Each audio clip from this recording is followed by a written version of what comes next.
तो एक भजन की लाइन में कि थोड़ा सा सत्संग के अंदर वो सार चीज को ग्रहण कर लेता है कि आखिर मेरा जीवन का सच्चा लक्ष्य क्या है और मैं इस संसार के अंदर किस लिए आया हूं और मैं संसार में आकर के मैं क्या कर रहा हूं।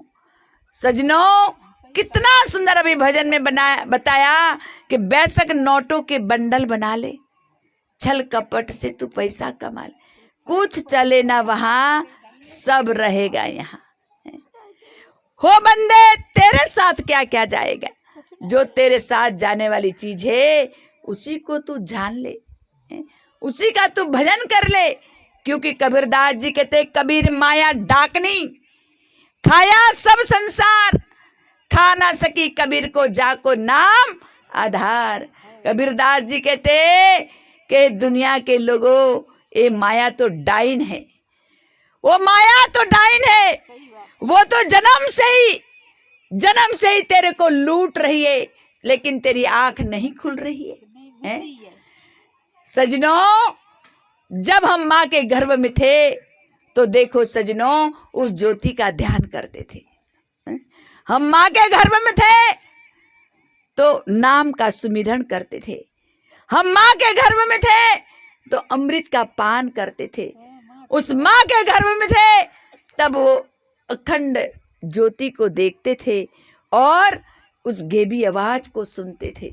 लेकिन ये बाहर आते ही ये मायावी लोगों ने लूट लिया है। इसलिए जब इंसान को सच्चे सदगुरु मिल जाते हैं, सच्चे बादशाह मिल जाते हैं, तो मानव को वो उससे हमको माया से दूर करके असली पहचान करा देते। इसलिए कहा है कबीरदास जी ने कि हो हमें नाम मिल गया, हो हमें नाम मिल गया, हो गर्भ से निकला पीछे खोया कलाम मिल गया, हो गर्भ से निकले पीछे खोया कलाम मिल गया, हो हमें नाम मिल गया। कहते हैं कि जो साधना गर्भ में करते थे, माँ के पेट में करते थे, वही साधना जब सच्चे सदगुरु मिल जाते हैं, सच्चा बादशाह मिलते हैं, सच्चे महान पुरुष मिल जाते हैं, तो वापिस हमको माया से हटा करके उस सच्चाई का ज्ञान कराते हैं।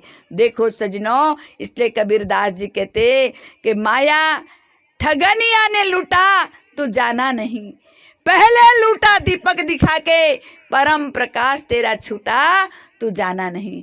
कि हे जीव, तू माँ के गर्भ में था, उस ज्योति का ध्यान करता था, लेकिन जैसे तू बाहर आया तू रोने लगा। जब रोने लगा तो सजनों, हमारी माता बहनें ने क्या किया, लाइट जला दिया, दीपक रख दिया सामने, और उसको हम तगड़ तगड़ बच्चा देख रहा है, रोता हुआ चुप हो जाता है। बालक सोच रहा है हाँ मैं यही तो देख रहा था, लेकिन वो अंदर का प्रकाश नहीं, ये तो बाहर की बात, बाहर का प्रकाश है। सजनों, वही बात देखो तुलसीदास जी ने रामायण में बताया कि देखो बाहर तो हम बहुत दीपक जलाते हैं, अभी देखो यहाँ बत्ती लगी है, यहाँ घी लगाया है और दीपक रखा है, जब तक अंदर घी है बत्ती जलती रहेगी, जैसे घी खत्म बत्ती बुझ जाएगी। लेकिन हमारे हृदय के अंदर ऐसी ज्योति जल रही है कि जिसमें घी दिया बाती की जरूर नहीं। तुलसीदास जी कहते परम प्रकाश रूप दिन राती, नहीं चाहिए वहाँ दिया घृत बाती। तुलसीदास जी कहते हैं कि वो प्रकाश ऐसा है जिसके लिए घी दिया बाती की जरूर नहीं, हमारे अंदर अपने आप जल रहा है। इतना ही नहीं, देखो सजनों क्या बताया कबीरदास जी ने कि माया ठगनिया ने लूटा तू जाना नहीं, दूजा लूटा थाली बजा के, दूजा लूटा थाली बजा के अनहद नाद तेरा छूटा, तू जाना नहीं हो तू जाना नहीं। माया ठगनिया ने लूटा, तू जाना नहीं। त्रिजा लूटा शहद चटा के, त्रिजा लूटा शहद चटा के, अमृत पान तेरा छूटा, तू जाना नहीं हो तू जाना नहीं। माया ठगनिया ने लूटा, तू जाना नहीं। क्या कहा कि जब जीव माँ के गर्भ में होता है तब सजनों वो गेबी आवाज, भैया देखो ढोलक बजा रहे, कितना बढ़िया बजा रहे, ये बजा रहे तब बज रहा है, ये हारमोनियम बाबा बजा रहे तब बज रहा है। लेकिन इस हृदय रूपी मंदिर के अंदर अपने आप हारमोनियम बज रहा है, अपने आप ढोलक बजा रहे। इसलिए जिसके लिए कहा बिना बजाए निस्दिन बाजे, घंटा संग नगारी रे, और बहरा सुन सुन मस्त होते, तन की खबर बिसारी रे। सजनों इस मंदिर में अपने आप ढोलक बज रहा है, अपने आप हारमोनियम बज रहा है, अपने आप मंजीरा बज रहा है। लेकिन ये कब सुनोगे कि जब इंसान को सच्चे संत मिल जाएंगे, सच्चे सदगुरु मिलते हैं, तो मानव का अज्ञानता का पर्दा हटा देते हैं। इसलिए कबीरदास जी ने कहा ये दो ही बात नहीं, कहते भाई तीजा लूटा शहद चटा के। माँ के गर्भ में बच्चा 9 महीना अमृत का पान करता है, बाहर आया अंगुली डाली मुंह में, और देखो अमृत के पान करते हुए बालक को छुड़ा देंगे। सजनों बालक रोने लगता है तो माता बहनें क्या करती है, शहद चटा देती है, और बालक वही मीठा मीठा स्वाद में लग जाता है। सजनों वो अमृत क्या है, जिसके लिए देखो आप सबको पता है कि समुद्र मंथन हुआ, जहर भी निकला और अमृत भी निकला, और अमृत को पीने के लिए एक ऐसी छीना झपटी हुई, और इसी छीना झपटी में एक एक बूंद अमृत की गिरी तो बड़ा बड़ा कुंभ का मेला लग रहा है। इतने बड़े बड़े मेला लगता है, एक बूंद नासिक में गिरी तो 12 साल के बाद एक कुंभ का मेला वहाँ लगता है। एक बूंद हरिद्वार में गिरी तो देखो 12 साल के बाद वहाँ भी हरिद्वार में कितना बड़ा कुंभ का मेला लगता है। एक बूंद उज्जैन में गिरी तो देखो सजनों कितना बड़ा वहाँ भी मेला लगता है। किसकी? अमृत की एक बूंद गिरी, और एक बूंद गिरी प्रयाग में। अभी थोड़े दिन के बाद अभी कुंभ का मेला आ रहा है।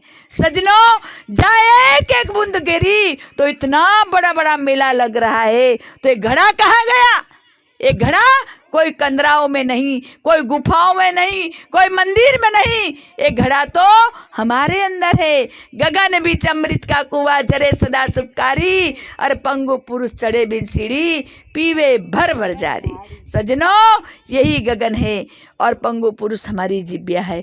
और कैसे अमृत का पान करना संत इसकी विधि बताते हैं, संत उसका ज्ञान कराते हैं। इसीलिए देखो सजनों कहते कि भाई कबीरदास जी कहते कि भाई इतना महान जीवन को पाया और इस जीवन में तूने सदगुरु का सानिध्य नहीं प्राप्त किया, जो तू चाहे पार उतरना है, श्री सतगुरु जी की ले ले शरणिया। कहते कि जो तू पार होना चाहते है, तेरा जीवन का उद्धार करना चाहता है, तो सदगुरु के सानिध्य में आ जा है। इसलिए कबीरदास जी ने यही बताया कि भाई हे जीव, तू संसार के अंदर आया और संसार के अंदर आकर के तूने इस सच्चाई को नहीं जाना, तो 184 से तू आया है और 184 में तू जाएगा।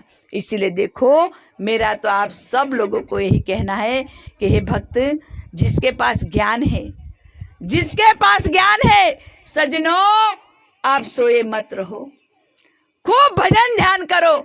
और तुम, मैं नहीं कहती कि तुम हर हफ्ते महात्मा को बुलाओ, कोई बात नहीं, तुम भजन कीर्तन करो, लेकिन महीना में एक दिन, महीना में एक दिन संत महात्मा को हटा, महीना में एक दिन संत आओ।